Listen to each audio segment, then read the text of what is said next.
I'd like to thank those of you who answered my plea yesterday for input about my new novel that I'm printing in serial form in the ZWTF. That is, what's the name of it? The Evil Empire. Thank you for your positive comments and your helpful comments. I need them. Keep them coming. Keep them coming. So yesterday I talked to you about Joseph, and that Joseph is a type of Christ. And if Joseph is a type of Christ, then he's also a type of us, because we are the body of Christ. I told you yesterday, everything that applies to Christ applies to us. As crazy as that sounds, it's true. Let them call you psychos. Let them call you full of it. Let them call you arrogant. We didn't invent this. It's not of us. Nobody could invent something so fantastic as a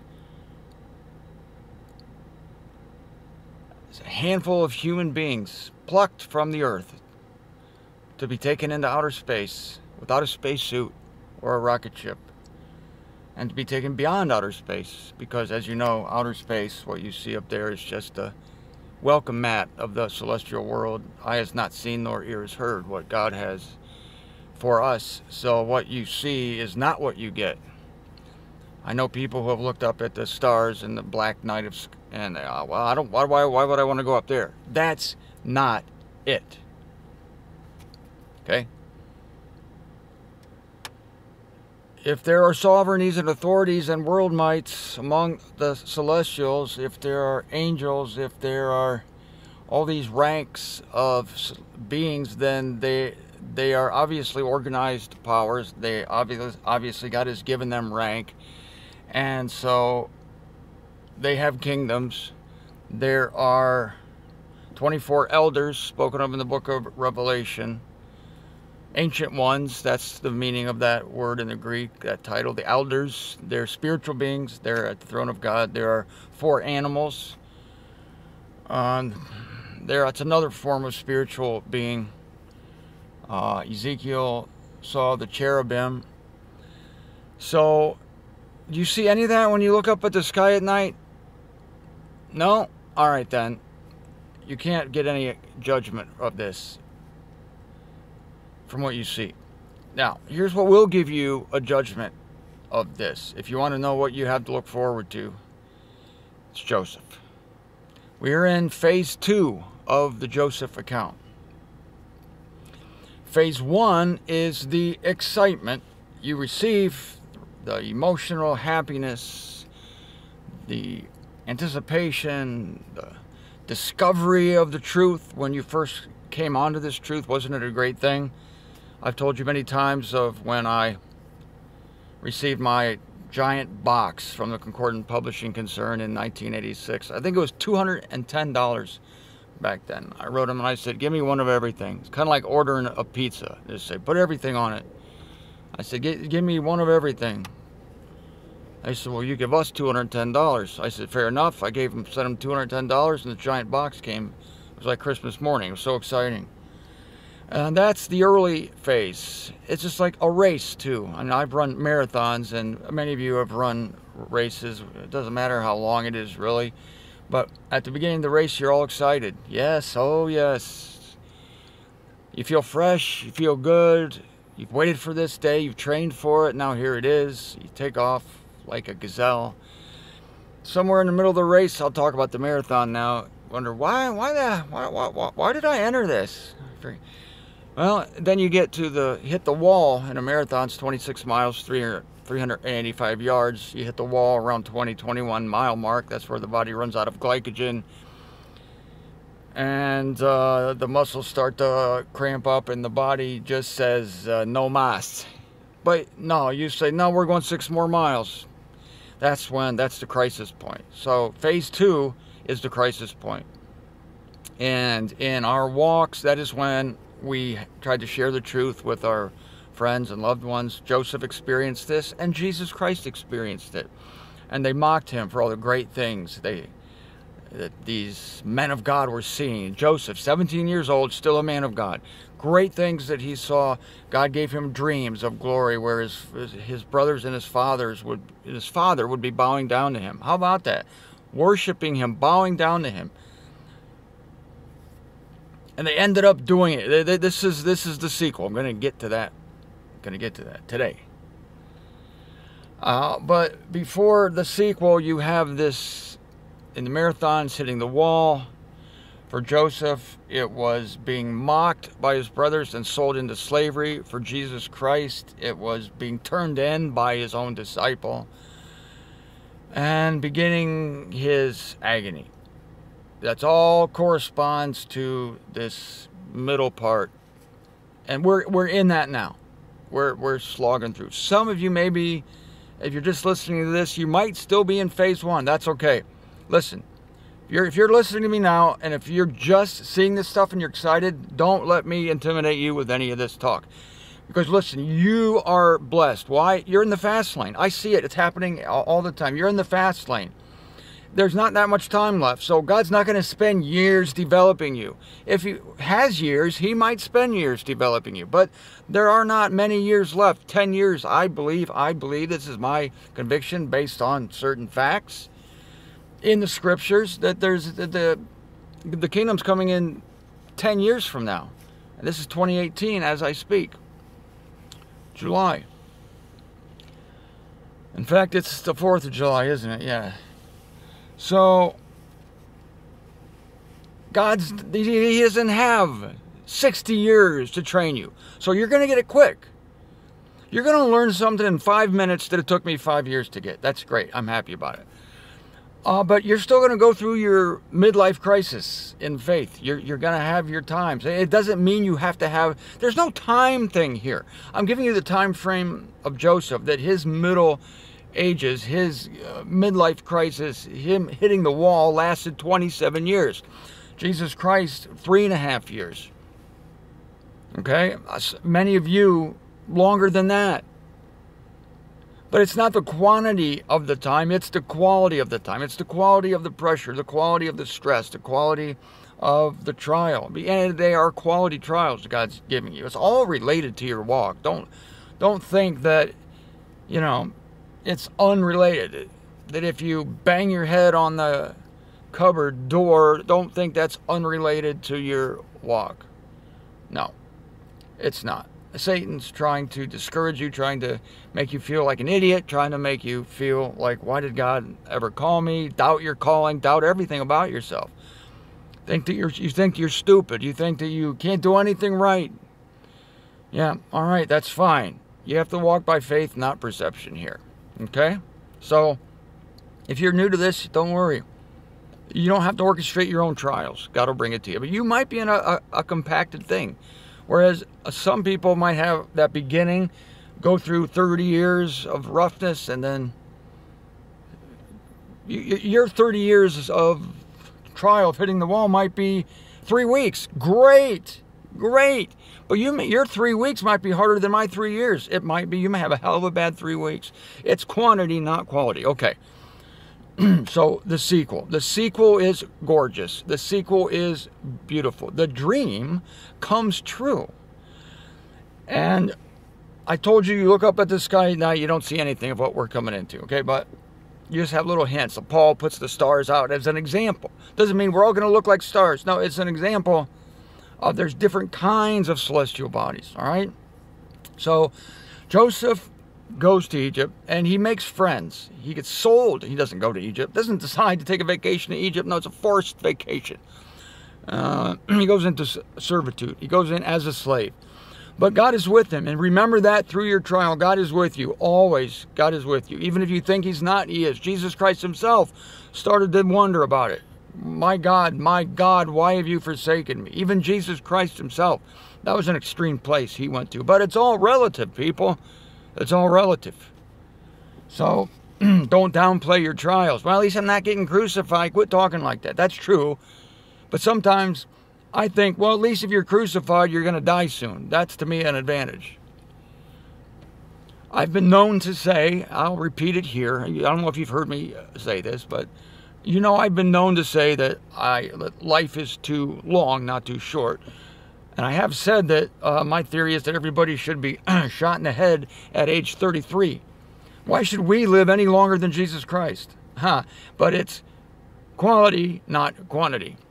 It's quality of the suffering. I'd rather live 80 years than to live his 33 years. His 33 years was moida. Literally moida. Okay? You don't want that. You don't want that. So, yeah, what we see is not what we're coming into. We're going to have different kinds, different glories, different brands, degrees of glory. There's Joseph's glory, and then there's Joseph's brother's glory, and there's Joseph's father's glory. It's all glory, but different glory, and they come into it at different times. Joseph comes into it first, but he suffers the most. Jesus Christ came into it first, but he suffered the most. I'm happy to come in behind Christ. Paul was the first member of the body of Christ. He suffered more than we do. Okay, he can have it. Good job, Paul. There you go. The first guy breaks the ice. The first guy blazes the trail. The first guy takes the hits, takes the arrows, makes the path easier for the rest of us. Paves the way, right? Makes the path easier. It's not easy, but it's easier. These are the trailblazers. These are the pioneers. These are the lonely ones. They're out there with a machete chopping through the underbrush when nobody else is around. Yeah, years later, thousands, hundreds of thousands, millions of people are going to come along that trail. But right now, it's them and them alone. Jesus Christ was hacking away at the evil, at Satan, at your sins. And he's all alone at the cross. He's doing it for you. You're not even born yet. But he's the trailblazer.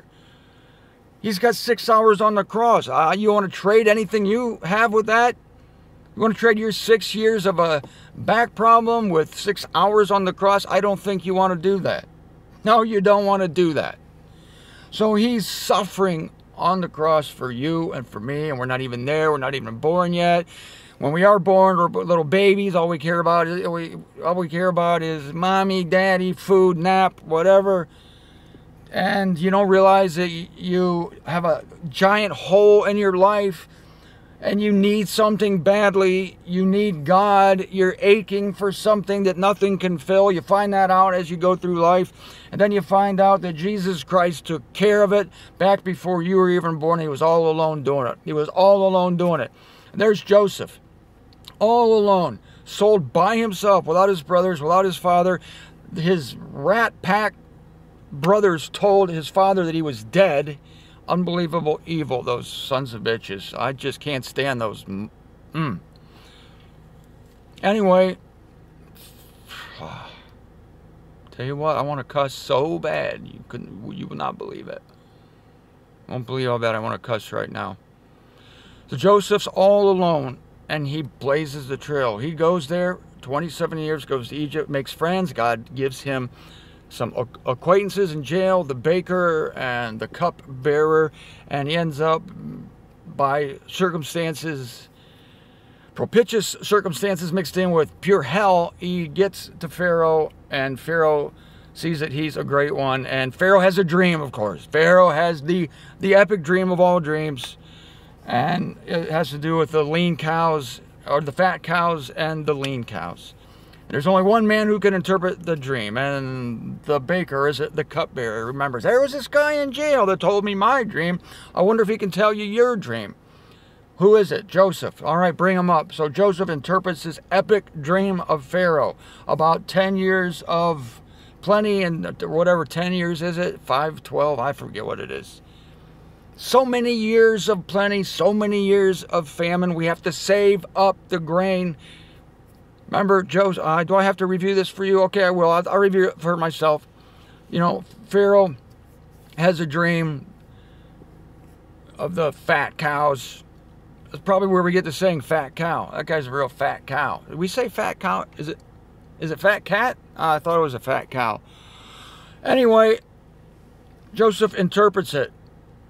The fat cows followed by the lean cows is years of plenty, followed by years of leanness, years of famine.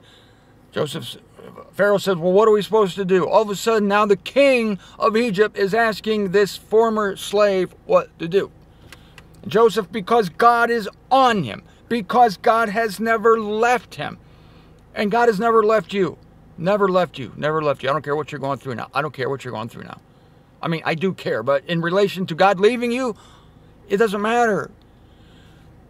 But I can see, don't feel bad about thinking once in a while that, am I the craziest person on the planet? Where is God? Because Jesus himself had that moment of doubt on the cross. Don't kick yourself too hard. And I'm sure there were times when Joseph doubted everything. But you got to keep in mind that promise. You got to keep in mind God is not slack concerning his promises. God doesn't forget his promises. So there's Joseph interprets the dream. Pharaoh says, what do we do? Well, it's easy. You just store up grain during these fat years, and then you have it for the lean years, and then you portion it out, and we'll be the capital of the world because everybody will have to come here. I'm sure that wasn't his initial thought, but Pharaoh was thinking, Pharaoh being a capitalist, thinking, well, we could make a killing. Yeah, Pharaoh likes it, so he puts Joseph in charge of it. Pharaoh's not smart enough to figure it out. So there's your transition from slave to second in command in Egypt. You're going from the dungeon to the palace of Pharaoh. Go to YouTube, type in palace of the pharaohs or whatever. Just look at some of the luxurious accommodations. Take a look at the polished floors. Take a look at the bowls of fruit. Take a look at the people fanning other people with big ostrich feather fans. Take a look at all that stuff. Just a tiny, tiny smidgen of an indication of the posh accommodations we're going to have in the celestial realm. Posh and power. Posh and power. Big time power. Are you kidding me? Second in command. We're going to be second in command. Right there with Christ. God alone has the more command. God alone. Just like Pharaoh was the man on the throne, but he gave Joseph the administration of his kingdom. The administration of it. Joseph was the man. And when he said went, don't be afraid of that. What you say is going to go. That's it. Your word is good as gold, as good as God. When we're changed, we're going to go from the dungeon to the throne room instantly in a day. In a day. And what happens? Oh, the word gets out that there's a great man. By the way, the dream comes true. They stocked up all the food. Then here comes the years of famine. Only Egypt is smart enough to have food. Somebody says, I saw there was some smart guy in Egypt. The whole world, that whole area is in famine. Nobody's got any food. The weather was really bad. Drought. So there's a smart guy in Egypt who somehow had the presence of mind to save up, anticipated this some reason, where everybody has to go to this guy now. And so Joseph's brothers, the sons of bitches who sold him into slavery, now have to come to Egypt. Sent there by Israel, their father, go to this wise man in Egypt. They're the only ones smart enough to have food. Go find out what the deal is. So they come back to Egypt and they appear before the great man, and there it is. The dream comes true. They literally bow down to Joseph. They don't know it's him yet. They don't know it's him. But he is a man of great power, great wealth, great glory, great skill, great administrative responsibilities. Joseph is the guy that you now have to get food from or you die. How you liking me now, Judah? How you liking me now, Issachar? Yeah, how you liking me now? How you liking me now, Dan? Laces out, Dan. Yeah. So, this is how it's going to happen with us. And you notice it's the family that comes back. It's the family. Now, we get to torture our enemies for a while because, you know, Joseph did not immediately reveal himself to his brothers. He had to teach them a lesson.